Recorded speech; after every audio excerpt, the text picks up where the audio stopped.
આ છે my new home. બી ત્રિકોણમાં રૂમ છે. કયો પ્લાન કેવો છે? કે આમાં કેવું છે, આમ ગોઠવેલું કેવું છે, કેવું રાખે છે, વ્યવસ્થિત રાખે છે, એવું બધું જોઈ લઈએ બધાના ઘરે. મકાનનો પ્લાન છે ને, આમ તો આપણે 16 ફૂટ છે. તો નીચેનો પ્લાન એમનો છે, ઉપરનો મારો છે.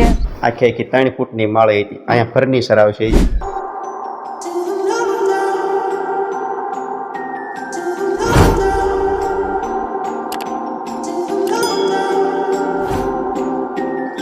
જય માતાજી, જય ગુરુદેવ. મિત્રો, સ્વાગત છે તમારું મારા એક નવા બ્લોગમાં. વાગી ગયા છે 7 અને કુદરતી વાતાવરણ જો અત્યારે પ્રકૃતિમાં એકદમ મસ્ત નજારો થઈ ગયો છે. આ છે મારા કોલાળી ગામનો નજારો.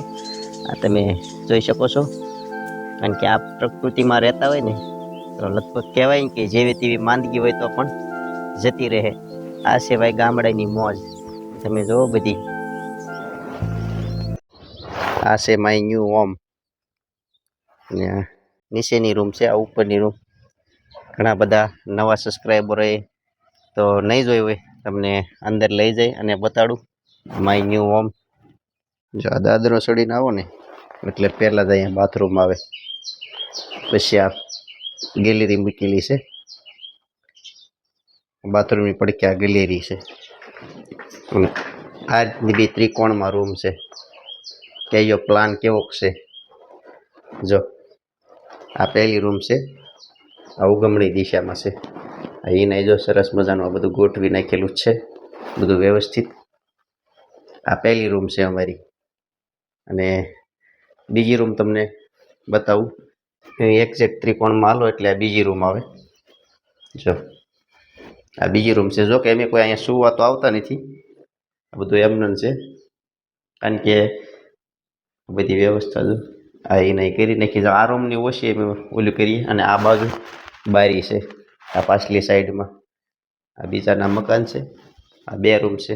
તો ખાસ કેવો પ્લાન છે, ખાસ કોમેન્ટ બોક્સમાં કોમેન્ટ કરી દેજો કે ભાઈ તમારા મકાનનો પ્લાન સારો છે. એમ બધા ઉપલી રૂમનો પ્લાન તો જોઈ જ લીધો છે, કેવો છે ખાસ. તો હવે તમને આ નીચલી રૂમનો દેખાડવાનો બાકી છે.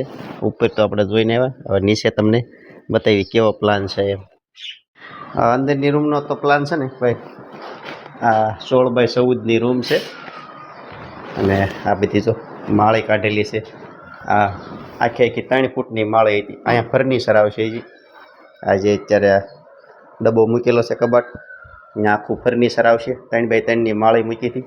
જોકે મારું એક્સિડન્ટ થયું હતું એ વખતે તો પછી કાંઈ ગાળો રહ્યો નહીં, એટલે એ ફર્નિચર આપણે અધૂરું રહી ગયું. પછી સીધો રૂમ બનાવવાનો મેળ આવ્યો, કાંઈ આનો મેળ આવ્યો નહીં. તો ભાઈ આ 14x16ની રૂમ છે. જો આ રીતનો કાંઈક પ્લાન બેહારેલો હતો બધો. અને ઉપર તો અલગ જ પ્લાન છે આવ. તો એ રૂમનું તો હવે તમે જોઈ જ લીધું બધાએ. અને હવે રસોડાનો પ્લાન કેવો છે એ તમે બધાએ જો. રસોડું છે 8x10 છે. આ 8x10નું આપણે રસોડું છે. જો આ રીતનો કાંઈક પ્લાન બધો મૂકેલો છે. અહીંયા ફ્રીજની જગ્યા અને આ બધું આ રીતનું આમ બધું છે મૂકેલું. જો કમ્પ્લેટ આવડું અમારું રસોડું છે. જો કે બધા સભ્ય અહીંયા અમાઈ જઈએ છીએ આ રસોડાની અંદર. એટલે રસોડાનો પ્લાન અમારે કાંઈક આ રીતનો છે. તો રસોડું તો બધાએ જોઈ જ લીધું કેવું છે. ખાસ કોમેન્ટ બોક્સમાં કોમેન્ટ કરી દેજો. અને ઘણા કહેતા હોય સંડાસ બાથરૂમ તો બહાર તો નથી, પણ અમારે જો અહીંયા ગેલેરી મૂકેલી છે. જો કે હવા ઉદાસની ગેલેરી છે. ઉનાળે પણ અમારે લગભગ પંખાની જરૂર પડે નહીં એવી જગ્યા છે.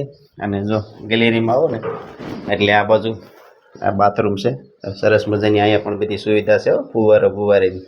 એટલે અમારે કાંઈ બહાર છે નહીં વ્યવસ્થા કરી. આ બાજુ સંડાસ છે અને આ વચ્ચે સોંકડી છે કપડાની એવી ધોવાની. તો આ રીતનો કાંઈક અમારે પ્લાન છે. અને આ રસોડામાંથી હોપટ ઓલી રૂમમાં વહી જવાય. એટલે અલગ અલગ પ્લાન બેહારેલા છે, હેઠે અને ઉપર 2 જગ્યાએ. આ બાજુ બાથરૂમ અને બાવણા બધાના જો અંદર ખુલ્લે, એટલે આપણને નડતર રૂપ રહે નહીં. 2ના બાવણા પ્લાનથી બેહારેલા છે.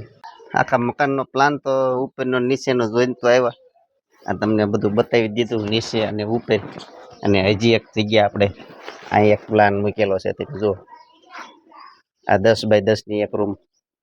આ જ્યારે થાય હતી ગરંતભાઈને બનાવી તો ગરંતભાઈ બનાવે, અથવા હું પણ બનાવું. હજી એક આપણે અહીંયા એક રૂમ થઈ શકે એવી સુવિધા છે આપણી પાસે. તો આવો પ્લાન છે. હજી અહીંયા લગભગ થઈ જશે. હું વિડીયો બનાવું ત્યાં તમને રૂમ જોવા મળશે એવો પ્લાન છે અમારો. જોકે અત્યારે તો આ બધા વાસણ ને એવું ઉટકે છે, પણ પ્લાન મૂકી દીધો છે. જો આ દાંતા કાઢી વાળ્યા છે બધા. અહીંથી અમે હુજીની રૂમ બનાવવાની છે 10 બાય 10ની. પછી જો અહીંયા 7 ફૂટની જગ્યા વધે હાલવાની. આ રસ્તો થાય 7 ફૂટનો હાલવાનો, અને આની હુજી એટલી રૂમ આવી જાય અને એટલું અમારું આ ફળિયું વધે. આ મકાનનો પ્લાન છે ને, આમ તો આપણે 16 ફૂટ છે, 16 બાય 50 પોઈન્ટ છે, અને આમ 60 ફૂટ છે. આ 60 ફૂટ આ દિવાલથી માંડી અને આ દિવાલ સુધી તે આપણા ભાગમાં છે. ઓલપાનું મારા ભાઈનું છે, મોટા ભાઈનું ને એનું.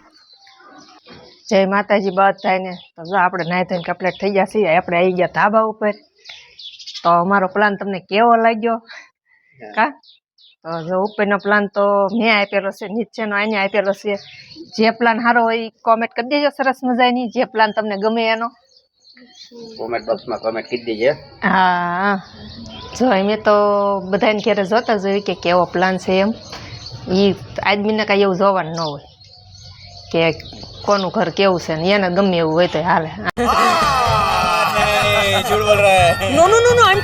આપણે તો જઈએ એવી રૂમમાં ગઈ નહીં તે કે આમાં કેવું છે, આમ ગોઠવેલું કેવું છે, કેવું રાખે છે, વ્યવસ્થિત રાખે છે, એવું બધું જોઈ લઈએ બધાના ઘેરે. બધા એમ જ કરતા હોય, બધાના ઘેરે બધા જોઈ જ લે કે કેવી રીતે છે એમ. જે જોતા હોય એ કહી દેજો કે કેવું ગોઠવેલું છે એમ. મારા ઘરે કેવું છે એમ પાછા કહી દેજો તમે બધાય. તો અમારો પ્લાન તમને બતાવ્યો છે. તો કેવો લાગ્યો અમારો પ્લાન? તો બારીને એવું બધું બતાવ્યું જ છે તમને. સેક્શન બારીની તો બધું તમને બતાવ્યું છે મેં કઈ રીતનો પ્લાનથી મૂક્યું છે. ઉપરનો પ્લાન કઈ રીતનો છે અને નીચેનો પ્લાન કઈ રીતનો છે, આખું તમને તમામ બતાવ્યું છે. તો અમારો પ્લાન તમને કેવો લાગ્યો ખાસ કોમેન્ટ બોક્સમાં એક પ્યારી સી કોમેન્ટ કરી દેજો. અને હવે મળશું એક નવા બ્લોગ સાથે.